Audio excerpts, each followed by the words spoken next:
Welcome back to another video on Stone God Productions. Now, thank you guys for 40 views on my last video. You guys fucking smashed my expectations. Now, guys, I had to take a pause because I was fucking swallowing some food. I've just finished eating. But anyway, so, yeah, I know I'm a fat ass, but, thank you guys for 40 views. Let's try to get 50 on this one, shall we? And now let's get into the video about how the Ottoman Empire fucking fucked the world, shall we?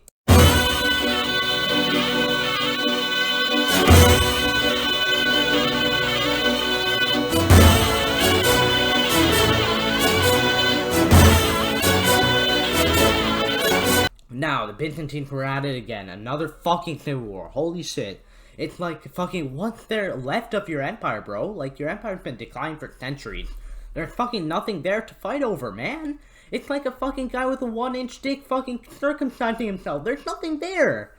But anyways, the Byzantines still thought that they had a 7-inch cock, even though they didn't. Yeah, so, but anyways, Orhan would be helping John VI, and he would help and win the Battle of Demokita in the year, I believe that's how you pronounce it, in the year 1352, which would be the first battle the Ottomans would fight in Europe.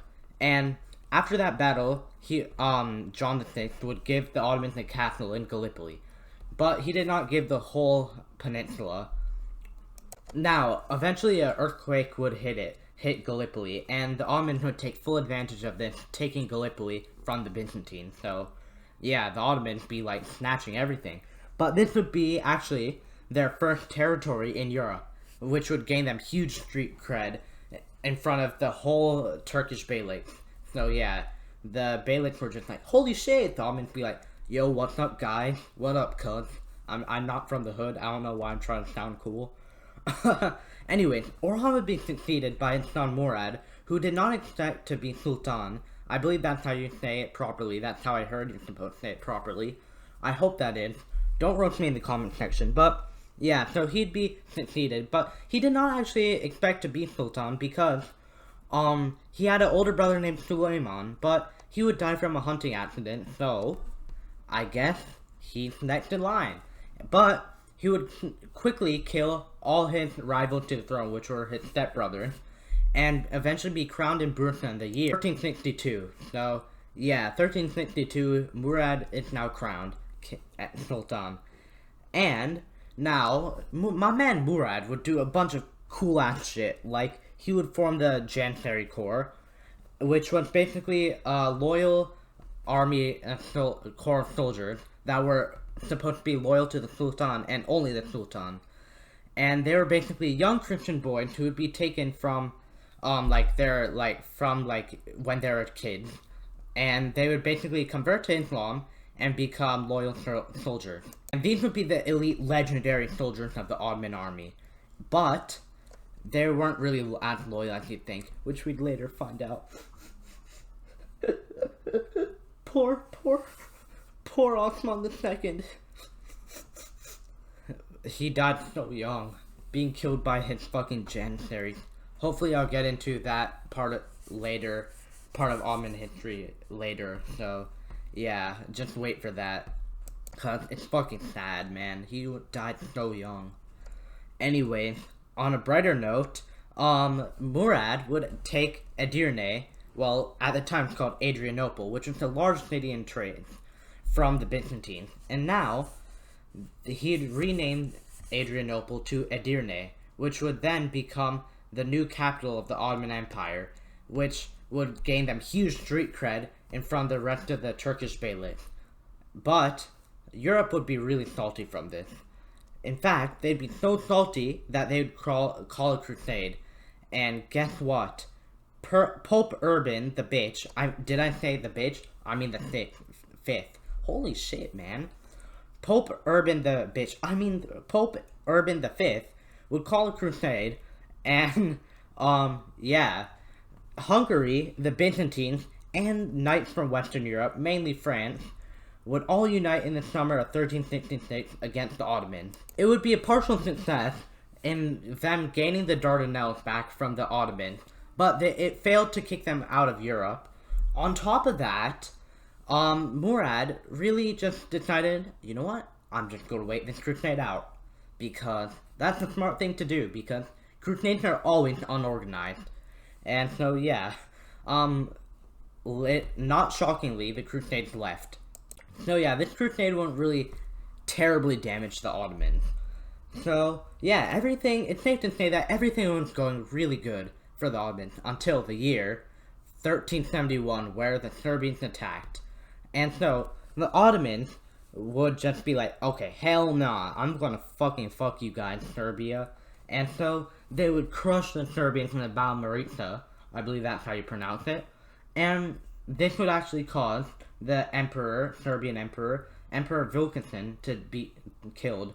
And so, the Ottomans would gain even further influence in Europe, be in striking distance of a Greek city known as Thessaloniki, and on top of that, holy shit, they gained so much land, they would make many Serbian principalities vassal states. So, yeah, this was no fucking joke.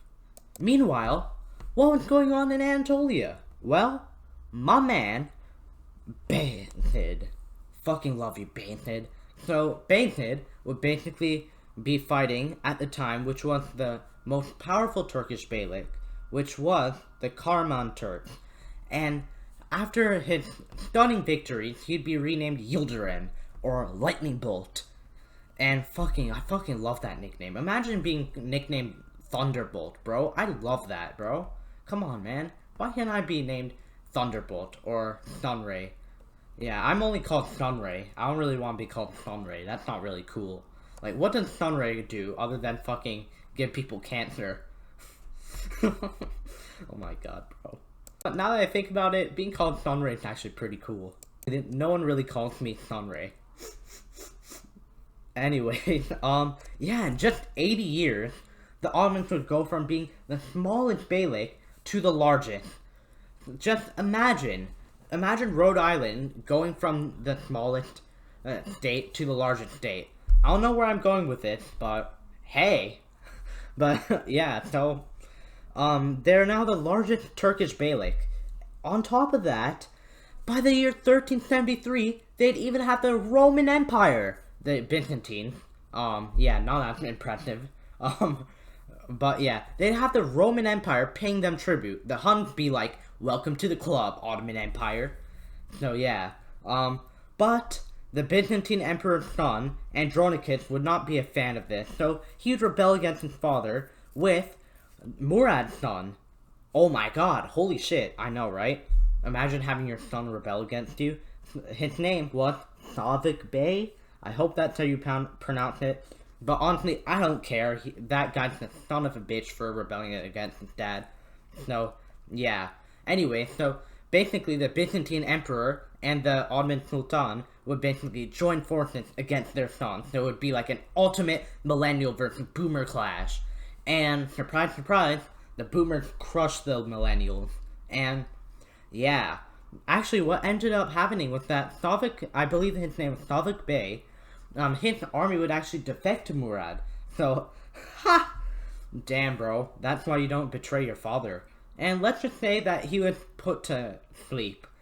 Meanwhile, what happened to Andronicus? Well, he was thrown in jail. But wait. That's not it. He would actually escape from prison with the help of the Ottomans. He would be like, hey, you know what? I'm going to give you guys the Dardanelles back that the Crusaders took if you help me become the Byzantine Emperor. And so Murad's like, hell yeah, I will. And so he does that. But then, plot twist, Uno reverse card, John VI, he would be like, you know what? I can do better. I'll give you guys our last land in Anatolia, a city called Philadelphia. No, not that Philadelphia. That Philadelphia. I know, the American Philadelphia is way better, but oh well. So yeah, the Ottomans would be gaining that Philadelphia too. And so yeah, holy shit, what's with all these plot twists? But yeah, at this point, it must have been like, holy shit, everything's just fine. Nothing could possibly ruin the Ottomans. All was fine until the Slavs attacked. Dun dun dun. This is getting awkward. Yeah. Alright guys, thank you for watching my whole video. You guys better subscribe. And yeah, if you don't, you're going to the gulag. I don't make the rules, I only enforce them.